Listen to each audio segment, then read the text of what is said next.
Keep going. Okay, not yet. So it is key to understand that they are a corporation, and in order to have control over us, they had to create an artificial entity, also known as a corporation, to extend their power onto the flesh and blood man. And then when we sign these adhesion contracts that are not revealing the true nature of the bindingness of the contract, this is how we end up getting into submission into these corporations. I want everyone, when they go home tonight, to take their checkbook, to look at the signature line on the checkbook, what you may have thought was just a line. And if you take a magnifying glass and turn it upside down, you will see that it says authorized rep, all across the signature line. Because you, the flesh and blood person, are actually the authorized rep for the straw man, unbeknownst to you. So also through the birth certificate, through the 14th Amendment, that is the beginning of the creation of the U.S. citizen. U.S. citizen, as we've been taught to believe, is also the straw man, part of the corporate fiction. And we need to understand how this came into creation. Back in June 11th, 1878, which is the real birth date of the corporation of the U.S. This is why a lot of astrologers try to do a chart for the U.S. and they can't read it because they're using the July 4th date, which is the inception of the Constitution. But we're not under that. We've long been under that. That was part of the Republic. So we need to know, as Brother Phil was saying, we were in a republic and they slowly moved us into a democracy and into a whole corporate structure. And so it is important, if we're thinking about freedom, that we have to separate ourselves from the corporate fiction and the flesh and blood person. Also in 1933, we had what was known as the New Deal. This is when the whole corporate fiction began. It was already, the groundwork was already laid out in the 14th Amendment, where it's the beginning. You know, we have thought that that meant freedom and the slaves. Incorrect. That is the beginning of creating a U.S. citizen. Prior to that, there was no such thing as a U.S. citizen. A U.S. citizen is only a corporate fiction that exists within the matrix. You know, just like African Americans. This is why we will never, ever get reparations calling ourselves African American, because it's a fiction of law. It does not exist. You know, what are you going to say? Right. So in 1933, you had the whole collapse of the economy. And that's when FDR, he was president. And, you know, we've all heard in history class of the New Deal program. And, you know, it was sold to us that he resurrected the country from bankruptcy and he saved the day. But that is at the point where he began and sold the entire country into bankruptcy. It was bankrupt in June 11th, 1878, and with a country or a corporation, well, with an individual person, bankruptcy lasts for 7 years. With a corporation, it lasts for 70. So it had to be redone in 33, which was the whole point of FDR.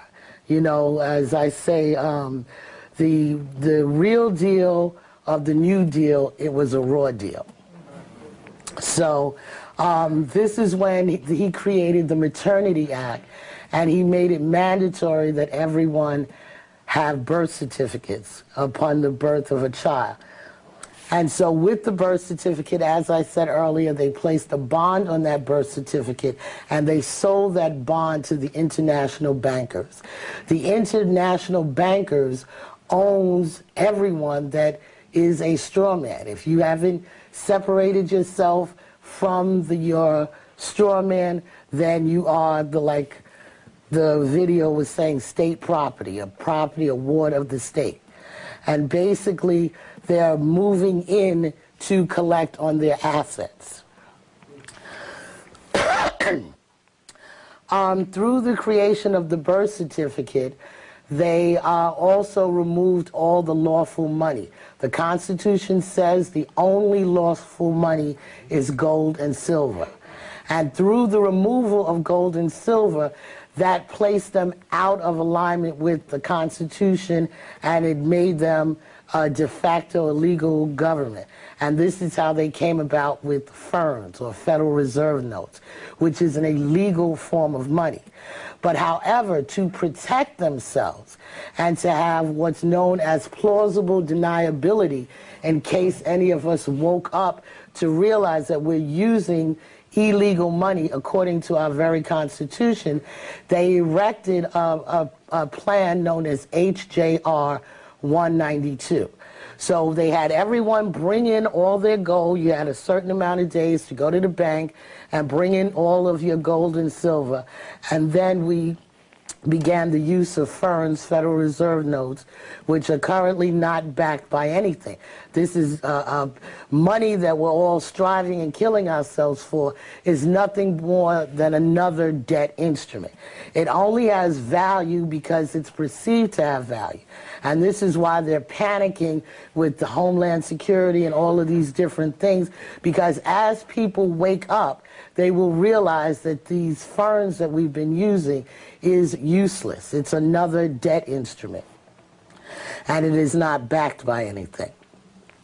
So with the creation of HJR 192, it's set up where the sovereigns would be able to discharge all their debts, public and private, by using their exemptions. As I explained to everyone earlier, the exemptions are the numbers on the back of your Social Security card.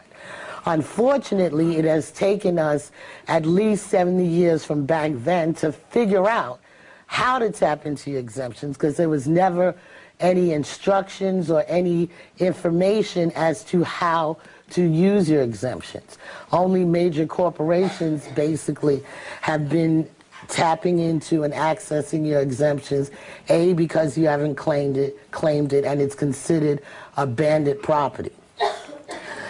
So in this HJR 192, there was a remedy so that should the people ever confront the government for treason by not using lawful forms of currency, they had a plausible deniability. They're like, well, we gave you all HJR 192 to discharge your debt, but, you know, if you never figured it out, that's, you know, your problem, your concern.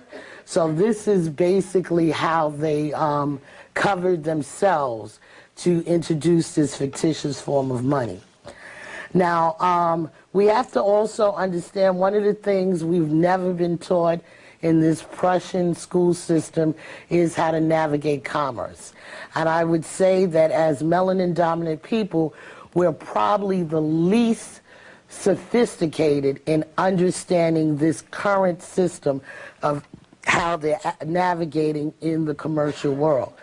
Thus, it's a reflection in the, you know, lack of businesses and schools and different things that we have, because they're underlying rules that were never shared or we were never exposed to. And one of the key things is that we have to keep in mind that the U.S. corporation is under a bankruptcy. And under a bankruptcy, all the commercial rules change. It's actually the reverse of everything you've been taught. And this is one of the reasons why we've had so much difficulty.